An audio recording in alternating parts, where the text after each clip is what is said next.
Ẹ kú dédé àsìkò yìí, èyí làwọn ìròyìn tó jẹyọ nínú ìwé ìròyìn The Matrix tó jáde lónìí ọjọ́ Ajé, Monday ọjọ́ 4 oṣù kọkànlá ọdún 2024. Ẹniọlá Sálíù lórúkọ mi. Ọ̀gọ̀rọ̀ èèyàn ló ti bẹ̀rẹ̀ sí ní bu ẹnu àtẹ́ lu bí ìjọba àpapọ̀ ṣe wọ́ àwọn olùfẹ̀hónúhàn End Bad Governance lọ sí ilé-ẹjọ́. Lábẹ́ rẹ̀, àjọ SERAP ti fún ààrẹ Tinubu ní wákàtí 48 láti tú àwọn ọmọ tí wọ́n mú àtàwọn olùfẹ̀hónúhàn yòókù sílẹ̀ láhàámọ́ tí wọ́n wà.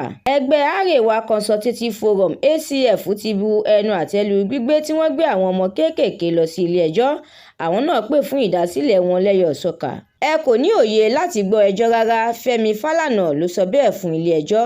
Ayédatiwa àti Àjàyí ti ṣíṣọ lójú àwọn ètò kan pẹ̀lú bí ètò ìdìbò gómìnà ṣe ń bọ̀ lọ́nà ní ìpínlẹ̀ Ondo.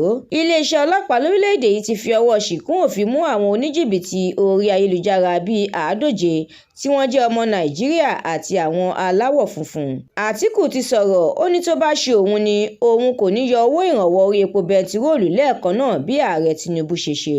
Ẹgbẹ́ NASU àti SANU ti figi gún ìyanṣẹ́lódì wọn fún oṣù kan péré tí wọn yóò sì padà sẹ́nu iṣẹ́ lọ́jọ́ 5 oṣù kọkànlá ọdún 2024. Ètò gbogbo ti tò pẹ̀lú bí ààrẹ Tinubu yóò ṣe máa búra wọlé fún àwọn mínísítà tuntun lẹ́yìn ìbuwọ́lù ilé ìgbìmọ̀ aṣòfin àgbà. Àjọ NDLEA ti rí oògùn olóró tí owó rẹ̀ kò dín ní bílíọ̀nù 4 náírà gbà ní pápákọ̀ òfurufú ní ìpínlẹ̀ Èkó.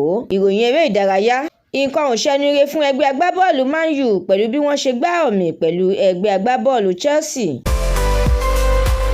Ẹ̀kúnrẹ́rẹ́ ìròyìn yìí àtàwọn ìròyìn míì lẹ́ ó láǹfààní láti jẹ̀gbádùn tẹ́ ẹ bá darapọ̀ tí ẹ sì tẹ̀lé The Matrix lórí Facebook, Instagram, TikTok, YouTube àti X.